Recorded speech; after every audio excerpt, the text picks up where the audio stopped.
Hi friends, welcome to Mobisec channel. இன்றைக்கி நம்ம வேலையில்லா பட்டதாரிகளுக்கு 4000 வழங்குறதா கவர்மெண்ட்லேருந்து அறிவிச்சிருந்தாங்க.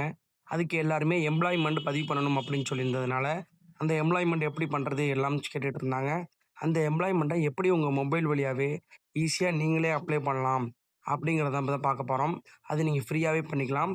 அதுக்கு உங்கள் மொபைலில் குரோம் ப்ரௌசர் ஓப்பன் பண்ணிங்க. ஓப்பன் பண்ணிட்டு சர்ச் பாரை கிளிக் பண்ணிங்க.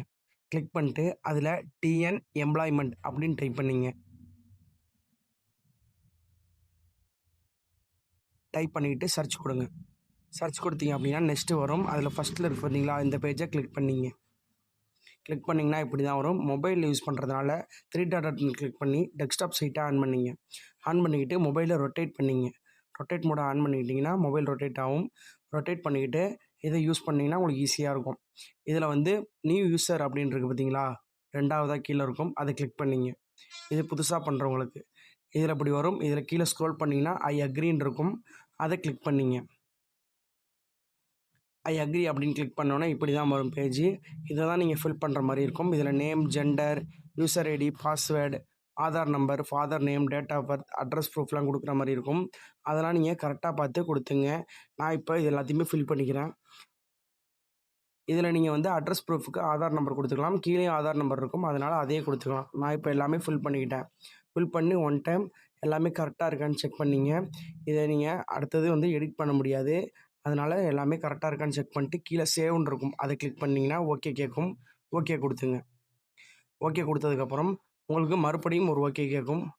டு யூ வாண்ட் கண்டினியூன்னு மறுபடியும் ஓகே கொடுத்துங்க. கொடுத்ததுக்கப்புறம் நெக்ஸ்ட் ஸ்டெப்புக்கு போயிடும். இப்போ நம்ம கொடுத்த டீட்டெயில் திரும்பி நம்மளுக்கு ஷோ ஆகும். பாருங்க, நான் கொடுத்ததுக்கப்புறம் அந்த வருங்க ஷோ ஆகும். இதில் வந்து உங்கள் அம்மா பேர் கொடுக்குற மாதிரி இருக்கும் எக்ஸ்ட்ரா. அப்புறம் வந்து மேரிடா அன்மேரிடா அப்படின்னு கொடுக்குற மாதிரி இருக்கும். அதுக்கப்புறம் வந்து உங்களோட ஜெண்டர் கேட்பாங்க. அதெல்லாம் ஆல்ரெடி செலக்ட் ஆகிருக்கும். அடுத்த ரிலீஜன் ஹிந்து கேட்டுப்பாங்க. அதுவும் கரெக்டாக செலக்ட் பண்ணிங்க பார்த்து. செலக்ட் பண்ணதுக்கப்புறம் கம்யூனிட்டி கேட்பாங்க. என்ன கம்யூனிட்டியோ அதை நீங்கள் செலக்ட் பண்ணிங்க. செலக்ட் பண்ணிட்டு சர்டிஃபிகேட் நம்பர் கேட்பாங்க. என்ன கம்யூனிட்டின்னு கேட்பாங்க. எல்லாமே நீங்கள் ஈஸியாக தான் இருக்கும். மொபைல் யூஸ் பண்ணுறதுனால ஈஸியாக நீங்கள் டைப் பண்ணிக்கலாம். அந்த மொபைல் சர்டிஃபிகேட், கம்யூனிட்டி சர்டிஃபிகேட் கையில் எடுத்து வச்சுங்க. கன்ஃபார்ம் தேவைப்படும். சர்டிஃபிகேட் நம்பர் போட்டுங்க. சர்டிஃபிகேட் நம்பர் போட்டுட்டு யார் வந்து அப்ரூவல் கொடுத்தாங்களோ அவங்க டீட்டெயில் கொடுத்துட்டு கீழே மொபைல் நம்பர், ஆதார் நம்பர் கேட்பாங்க. அப்புறம் கிராமப்புறமா நகர்ப்புறமா எல்லாம் கேட்பாங்க. எல்லாம் பார்த்து கரெக்டாக கொடுத்துங்க. பொறுமையாக பண்ணுங்கள். மொபைலில் பண்ணுறதுனால ஈஸியாக தான் இருக்கும் உங்களுக்கு. அடுத்தது வந்து எல்லா டீட்டெயிலும் கொடுத்ததுக்கப்புறம் மெயில் ஐடி நீங்கள் வேணும்னா கொடுத்துக்கலாம், இல்லைன்னா தேவைப்படாது. அடுத்தது வந்து நெக்ஸ்ட்னு ஒரு ஆப்ஷன் இருக்குது பாருங்கள், அதை கிளிக் பண்ணுங்க. அந்த நெக்ஸ்ட்டுங்கிற ஆப்ஷனை கிளிக் பண்ணோன்னே நெக்ஸ்ட்டுக்கு வரும். நெக்ஸ்ட்டு வந்து உங்களோட கான்டாக்ட் டீட்டெயில்ஸ் கேட்பாங்க. அதாவது அட்ரஸ் கேட்பாங்க. உங்களோட அட்ரஸை இதில் டைப் பண்ணிங்க. ஆதாரில் உள்ள அட்ரஸை கரெக்டாக பார்த்து டைப் பண்ணிங்க. நான் இப்போ ஆதாரில் உள்ள அட்ரஸை பார்த்து கரெக்டாக டைப் பண்ணிக்கிறேன் பாருங்கள். இப்போ நான் டைப் பண்ணிட்டேன். நெக்ஸ்ட்டு வந்து உங்களோட டிஸ்ட்ரிக் கேட்பாங்க. உங்கள் ரேஷன் கார்டில் என்ன டிஸ்ட்ரிக் போட்டிருக்கோ அந்த டிஸ்ட்ரிக்கே பார்த்து கரெக்டாக செலக்ட் பண்ணிங்க. செலக்ட் பண்ணதுக்கப்புறம் உங்களுக்கு நெக்ஸ்ட்டு வந்து உங்களோட எம்ப்ளாய்மெண்ட் ஆஃபீஸ் அப்படின்னு கேட்பாங்க.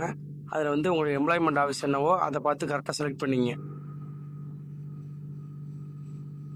டிஸ்ட்ரிக் கொடுத்ததுக்கப்புறம் தான் வரும். அதில் வந்து ப்ரொஃபஷனல்னு இருக்கும், அது கொடுக்க தேவையில்லை. டிஸ்ட்ரிக் எம்ப்ளாய்மெண்ட்டை செலக்ட் பண்ணிங்க ஃபஸ்ட்டு பண்ணுறவங்களுக்கு. அடுத்தது தாலுக்கா கேட்பாங்க, அதை கிளிக் பண்ணிங்க. தாலுக்கா வந்து செலக்ட் பண்ணதுக்கப்புறம் லோக்கல் பாடி, அதாவது உங்களோட பஞ்சாயத்து கேட்பாங்க. முனிசிபாலிட்டியா பஞ்சாயத்தா அதை செலக்ட் பண்ணிக்கிட்டு அப்புறம் வந்து முனிசிபாலிட்டி என்ன முனிசிபாலிட்டியோ அதை செலக்ட் பண்ணுற மாதிரி இருக்கும். கொடுத்துட்டு உங்களோட பின்கோடு கேட்பாங்க, ஏரியாவோட போஸ்டல் பின்கோடு. அதை கரெக்டாக பார்த்து டைப் பண்ணிங்க. எல்லாமே உங்கள் ஆதார் கார்டில் இருக்கும். இதுக்கு ஆதார் கார்டு, கம்யூனிட்டி சர்டிஃபிகேட் மட்டும் கையில் வச்சுருந்தா போதும். அப்புறம் வந்து எம்ப்ளாய்மெண்ட் ஸ்டேட்டஸ் கேட்பாங்க. முடிஞ்ச அளவுக்கு ஸ்டூடெண்ட் தான் பண்ணிகிட்டு இருப்பீங்க, அதனால் ஸ்டூடெண்ட்டே கொடுத்துங்க. ஒர்க் பண்ணுற மாதிரி கொடுத்தா அது கொஞ்சம் வந்து இந்த ஸ்கீமுக்கு ஒத்து வராது. அதனால் மேக்ஸிமம் ஸ்டூடெண்ட்னே கொடுத்துங்க. ஒர்க் பண்ணிகிட்டு இருந்தாலும் நீங்கள் கொடுக்கலாம். கொடுத்துட்டு நெக்ஸ்ட்டு கொடுத்தீங்க அப்படின்னா குவாலிஃபிகேஷன் டீட்டெயில் வந்து நீங்கள் ஆட் பண்ணுற மாதிரி இருக்கும். அதில் வந்து ப்ளீஸ் செலக்ட் குவாலிஃபிகேஷன் இருக்குது பார்த்தீங்களா, அந்த ஆப்ஷனை கிளிக் பண்ணுங்க. கிளிக் பண்ணோன்னே 10th 12th degree, SSLC, higher secondary degree 3 வந்து நீங்கள் இதில் ஆட் பண்ணிக்கலாம். அதனால் ஃபஸ்ட்டு எஸ்எஸ்எல்சியை கொடுங்க. எஸ்எஸ்எல்சி கொடுத்தோன்னே எஸ்எஸ்எல்சியோட போர்டு கேட்பாங்க. ஸ்டேட் போர்டா என்ன போர்டுன்னு, சிபிஎஸ்சியான்னு நீங்கள் என்ன போர்டு படிச்சிங்களோ அதை கொடுத்துங்க. அதுக்கப்புறம் இயர் ஆஃப் பாஸிங் கேட்பாங்க. நீங்கள் எப்போ வந்து பாஸ் அவுட் ஆனீங்க அப்படின்னு கேட்பாங்க. அதை நீங்கள் செலக்ட் பண்ணுற மாதிரி இருக்கும். அதையும் கொடுத்துங்க. அதுக்கப்புறம் தமிழ் மீடியமா இங்கிலீஷ் மீடியமா அப்படின்னு கேட்கும். அது என்னவோ பார்த்து அதையும் செலக்ட் பண்ணிங்க. தமிழ் மீடியம் தமிழ் கொடுத்துங்க, இங்கிலீஷ் மீடியமா இங்கிலீஷ் கொடுத்துங்க. நெக்ஸ்ட் வந்து உங்களோட செகண்ட் லாங்குவேஜ் கேட்பாங்க. செகண்ட் லாங்குவேஜ் என்னவோ அதை கொடுத்துங்க. கொடுத்ததுக்கப்புறம் உங்களோட டோட்டல் மார்க்ஸ் 500க்கு எவ்வளோ எடுத்தீங்களோ அந்த மார்க்கை இதில் வந்து என்ட்ரு பண்ணிங்க. என்ட்ரு பண்ணிட்டு கீழே கிளிக் பண்ணிங்க அப்படின்னா ஆட்டோமேட்டிக்காக பர்சன்டேஜ் வந்துடும். பாருங்கள், வந்துட்டு பாருங்கள். இப்போ வந்து சர்டிஃபிகேட் நம்பர் இருக்கும். அதில் வந்து 10th மார்க் ஷீட்டில் மேலே இருக்கும் டாப்பில் ரைட் சைடில் இந்த சர்டிஃபிகேட் நம்பரை கரெக்டாக பார்த்து டைப் பண்ணிங்க. நான் இப்போ டைப் பண்ணிக்கிறேன். மொபைலில் பண்ணுறதுனால உங்களுக்கு ஈஸியாகவே இருக்கும். இது பண்ணிவிட்டு கீழே ஆடுன்னு இருக்குது பார்த்தீங்களா, அந்த ஆடுங்கிற ஆப்ஷனை கிளிக் பண்ணிங்க. 1க்கு 2 டைம் செக் பண்ணிவிட்டு கிளிக் பண்ணிங்க. பண்ணதுக்கப்புறம் இப்படி தான் கீழே ஆட் ஆகிடும். இப்போ அந்த செலக்ட்டுங்கிற ஆப்ஷன் இருக்கும், அதை கிளிக் பண்ணிட்டு நீங்கள் வந்து மேலேயும் நீங்கள் ஹையர் செகண்டரி ஆட் பண்ணுறதாலும் ஆட் பண்ணிக்கலாம். அப்படி இல்லைன்னா கீழே வந்து ஆப்ஷன் இருக்குது பார்த்தீங்களா, சேவ்னு ஒரு ஆப்ஷன் இருக்கும் பாருங்கள் பசங்க. அதிலே போய் செலக்ட் பண்ணிட்டு ஹையர் செகண்டரி கொடுத்தீங்கன்னா நெக்ஸ்ட் வந்து அதேமாதிரி ஹையர் செகண்டரியோட டீட்டெயில்ஸ் கேட்பாங்க, அதையும் கொடுத்து ஆட் பண்ணிக்கலாம். நான் இப்போ வந்து எஸ்எஸ்எல்சி பட்டது ஆட் பண்ணுறேன், அதனால் அது தேவையில்லை. கொடுத்துட்டு சேவுங்கிற ஆப்ஷனை கொடுத்துறீங்க அப்படின்னா உங்களோட ஃபுல் டீட்டெயில் நீங்கள் கொடுத்த டீட்டெயில் எல்லாமே காட்டுவாங்க அதில். அதை தான் நீங்கள் செக் பண்ணிக்கணும். மறுபடியும் அதை வந்து கரெக்டாக பார்த்து செக் பண்ணிங்க. இல்லைன்னா மிஸ்டேக் ஆனால் மறுபடியும் வந்து சேஞ்ச் பண்ணுறதுக்கு டைம் கொடுக்க மாட்டாங்க. ஃபஸ்ட்டு டைம் பண்ணும்போதே கரெக்டாக பார்த்து டைப் பண்ணிங்க. டைப் பண்ணிவிட்டு கீழே வந்து வெரிஃபை பண்ணிவிட்டு கீழே ஸ்க்ரோல் பண்ணிங்க அப்படின்னா லாஸ்ட்டில் கண்டினியூன்னு இருக்கும். எடிட் பண்ணுற மாதிரி இருந்தால் எடிட் பண்ணிக்கலாம், இல்லைன்னா கண்டினியூ கொடுத்துங்க. கண்டினியூ கொடுத்தோன்னா உங்களோட பிரிண்ட் ஐடி கார்டு அப்படின்னு கேட்பாங்க, அதை வந்து ஓகே கொடுத்துங்க. இதுதான் உங்களுக்கான எம்ப்ளாய்மெண்ட் கார்டு. இதை நீங்கள் வந்து பிரிண்ட் எடுக்கணுன்னா பிரிண்ட் எடுத்துக்கலாம். மேலே பிரிண்ட்னு ஒரு ஆப்ஷன் இருக்குது பார்த்தீங்களா, அதை கிளிக் பண்ணி பிரிண்ட் எடுத்துக்கலாம்.